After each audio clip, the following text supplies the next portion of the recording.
back for another episode of Let's Play Legend of Zelda Skyward Sword. I am Decepticon Rampage, and we're hanging out on the Sandship in our search for Naru's Flame. Upgrade our sword, so we can finally upgrade our sword once more. Oh yeah, there's a goddess wall right there, but I am not hurting for any items at the moment, so we can just ignore that. Oh yay, keys. Hopefully, did they? Oh, stingy little bastards! They didn't. I need more monster claws so I can get some upgrades, and they're not helping me with that. It's like, thanks guys, appreciate that. Have a bomb. There you go. Hope you enjoyed that. Oop-a-doop-a-doop-a-doo. Anyway, I have to say I'm a fan of this dungeon. Except for the immense amount of backtracking you end up having to go through, that part is not so great. Oh yeah, I think I missed a spot where there was a rupee, but oh well. There, like I said, there's plenty of backtracking. I can grab it later. But yeah, it just seems like unique because since it utilizes the layout pretty well, I think.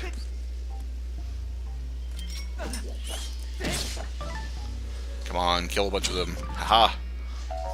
There's so many scorpions in this hallway. Just like ridiculous. More of the jelly blobs.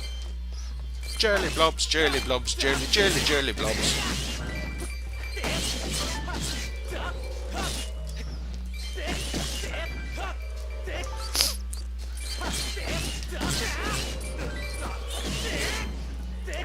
Oh, there's another one. Haha.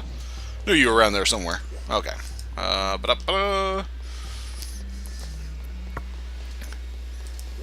Damn little scorpions.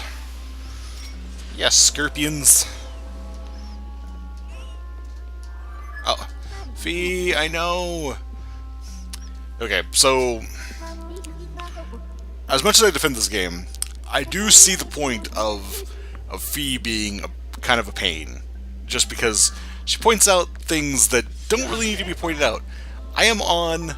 This is the 5th temple in the game now, I believe? And, yeah. Oh, look. Treasure. It's the 5th freaking temple in the game, and yet you're pointing out the door...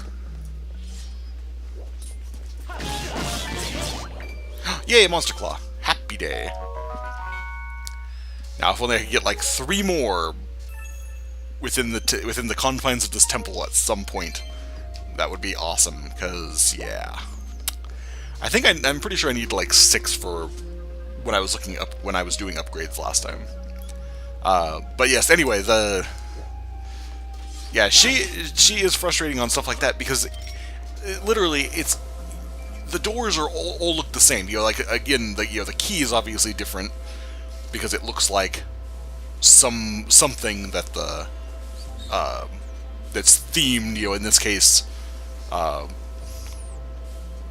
will say it's related to the boss. I'm not going to spoil it in case there's anyone who is unfamiliar with the boss in this this part of the game. But it's like all those doors look the same. You know, they have a keyhole. It's obviously your boss room. Or, you know, at least leads you to that. It, you know, in the past it was a big key, you know, or it's been referred to as a boss key. You know, all those doors are always the same, but I don't need it pointed out to me every time. So again, you know, like I said, that is one negative side of this that can get frustrating, and it's just it would be nice if there was another option. That you could be like, yeah, I want to reduce the amount of time that Fee pops up. Anyway, okay, so we have another one of these locks which we saw in the last temple that has to be struck from 4 directions in a specific order.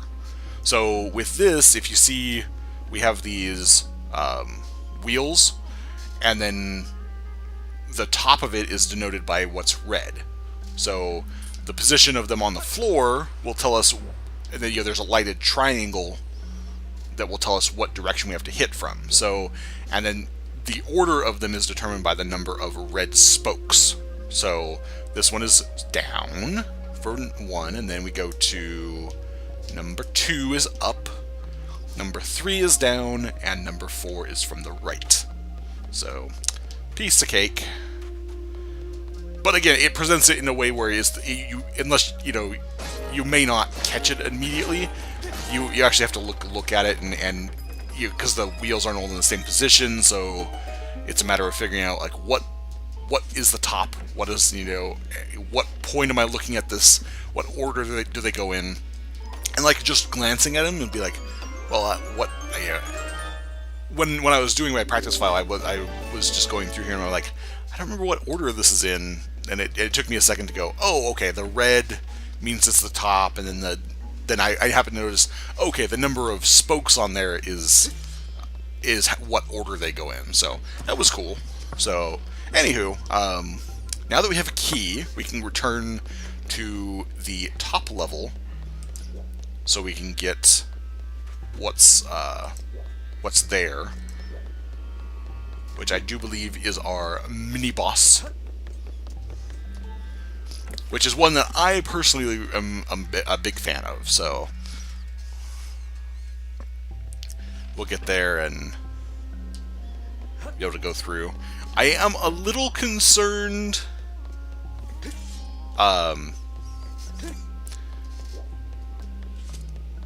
because when I was on my practice file, I had an issue with timing on when I was fighting him. I don't know why. I mean, it's just, I think, you'll see when I get to him. But considering the fact that I didn't have the proper equipment to upgrade the shield to its 2nd level, and because it has a very small amount of health, I'm just worried that there's a chance I could break it. I might as well grab that rupee. But yeah, down this hallway. There's nothing else down this hallway except for this rupee. Like, oh, okay. And that's pretty common. But yeah, anyway, for the fee thing, it's like there was another recent Nintendo game that did this really well, and I think which is Pokken Tournament.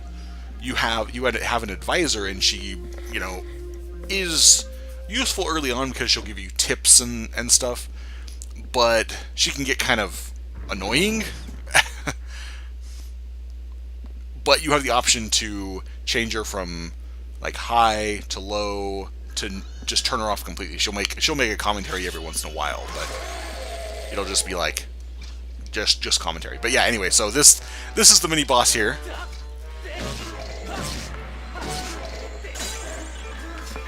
Ow!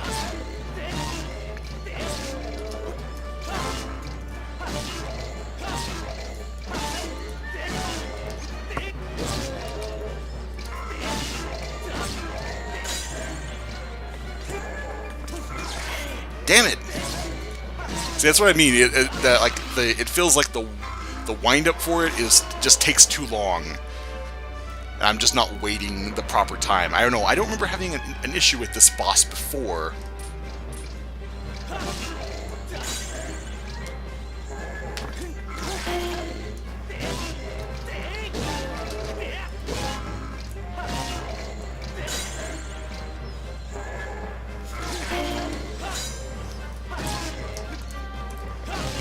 Maybe that's what it is. I would have to wait, and when you see the electric shock on there, maybe that was the detail I was forgetting. It's like, when you see that, boom, you shield bash.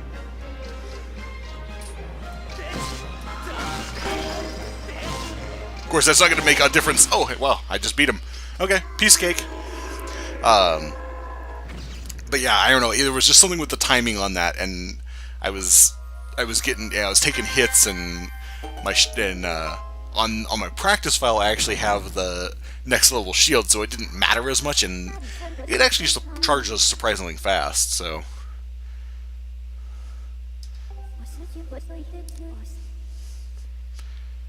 she does bring up a good point there. It's obviously been an excessive amount of time that he's just been waiting there. It's like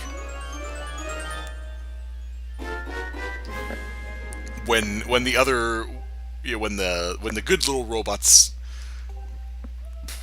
have turned to junk essentially, he was still there.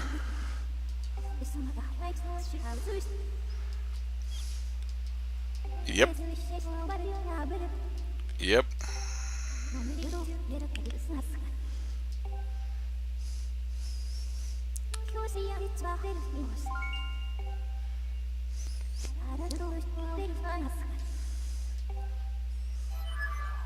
All makes sense, yeah.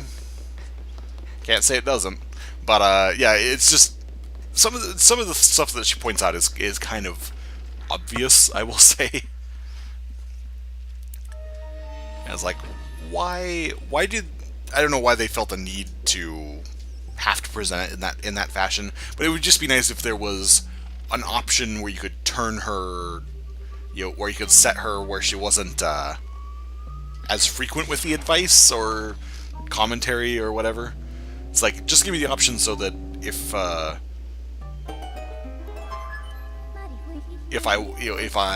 want it, I can talk to her specifically. I can figure out that, yes, it's a time shift stone. I know what to do with those. But anyway, I'm gonna get off on that because it just it's not necessary to dwell on. So anyway, so now we have shifted, as it is with the desert stuff, is we deal with time. Okay, but that has... Oh, hey, look, I've got an arrow. Oh, ow, ow! I love how fast you can fire the bow, even though that you do have to aim it directly to get a shot off. Oh, actually, give me a... Oh, I need a skull. Give me an ornamental skull.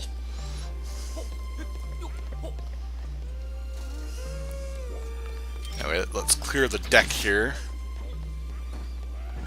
Aha. And then I think we'll call it an episode after that. Yay, more arrow.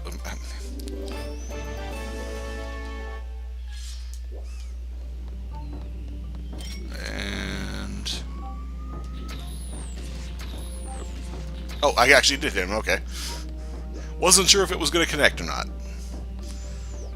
Alright, so we got that. Is there anybody else hanging out over here? Nope, doesn't look like it. Okay. So, let's go back down here so we can climb up to the top.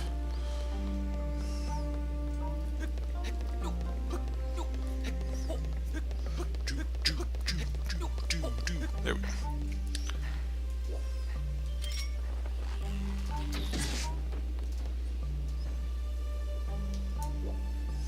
Oh, look at all of them. Oh, wait, there's one right here, isn't there? He's not very observant. Oop.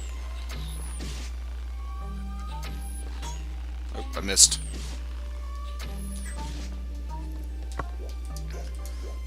But again, yeah, having to actually aim and take those down, it actually works pretty well, I will say. Might as well hit that. Oh yeah, there's also a piece of heart we can snag. Oh, I can go...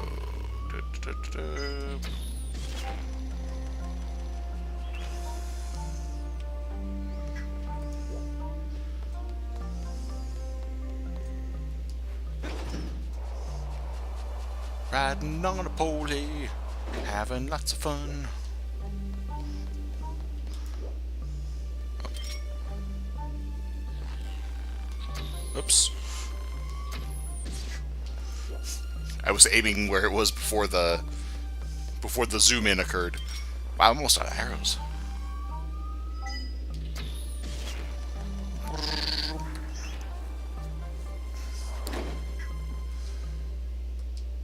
There we go.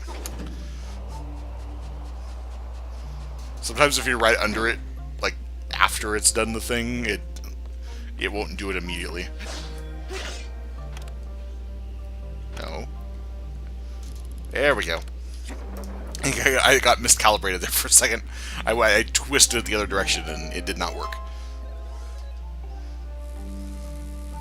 Oh, the skipper's reunited with his ship at last. That would make sense. That's usually there we go. Now I'm back in sync there. Yeah, the brig would make sense as to where you would keep prisoners. Okay, so before we leave off, damn it, stop targeting things. All right, so that is the rear of the ship. Okay, just want to make sure there is a piece of heart we can pick up by heading over this direction. Head over to the here. Let me pick up some arrows. Oh no, I guess it was going to be bombs. All right, maybe there's arrows over here. If not, there's some on the deck. Hey, look, a fairy. Oh, fairy, come here. Hiya. There we go. Okay. Alright, so we can get our claw shots and make our way.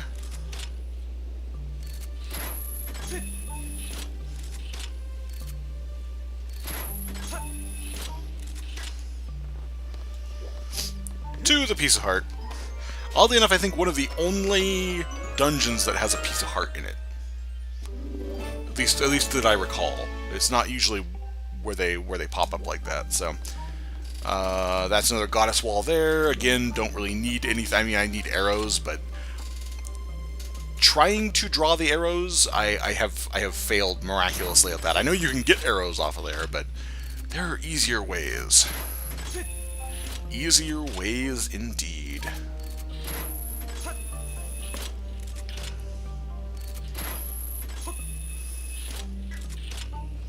Okay, so now that we've opened up a path, which I think was not there, okay.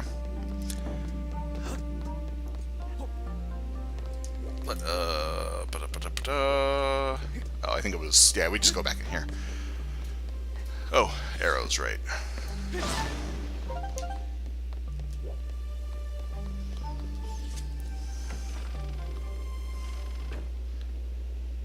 Okay, so now our goal is to get back to the brig, but there's also a shortcut we can take without having to go all the way back down. So anyway, we're gonna call the episode right there and pick up on our continued path through the Sandship. So I want to thank you guys for watching this episode of Let's Play Legend of Zelda Skyward Sword, and I have been Decepticon Rampage. Catch you next time. Bye.